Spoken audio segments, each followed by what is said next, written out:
撞船了，撞船了！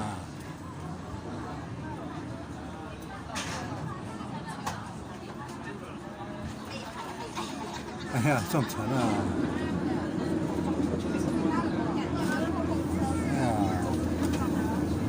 哎呀！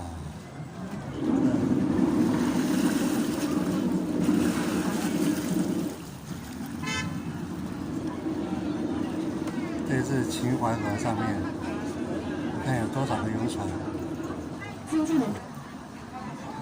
敬的各位游客，大家好，欢迎乘坐秦淮画舫游览中国第一历史文化名河秦淮河。为了保证大家的安全，画舫在行驶途中，请大家不要来回走动，不要摇晃您的身体，不要将头和手伸出窗外。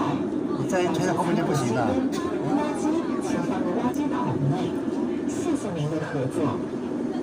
说起秦淮风光带，就不能不提到南京的母亲河秦淮河。正是这条河哺育了南京的古老文明。秦淮河古名龙藏浦，又名淮水、小江。相传当年秦始皇东巡时，望金陵上空紫气升腾，以为王气，于是凿方山，断长壤为堵，以泄王气。从此便有了秦淮河。秦淮河全长110公里，又有内秦淮和外秦淮之分。外秦淮河是护城河，我们今天游览的是内秦淮河，全长10华里，又有10里秦淮、10里周原的美誉。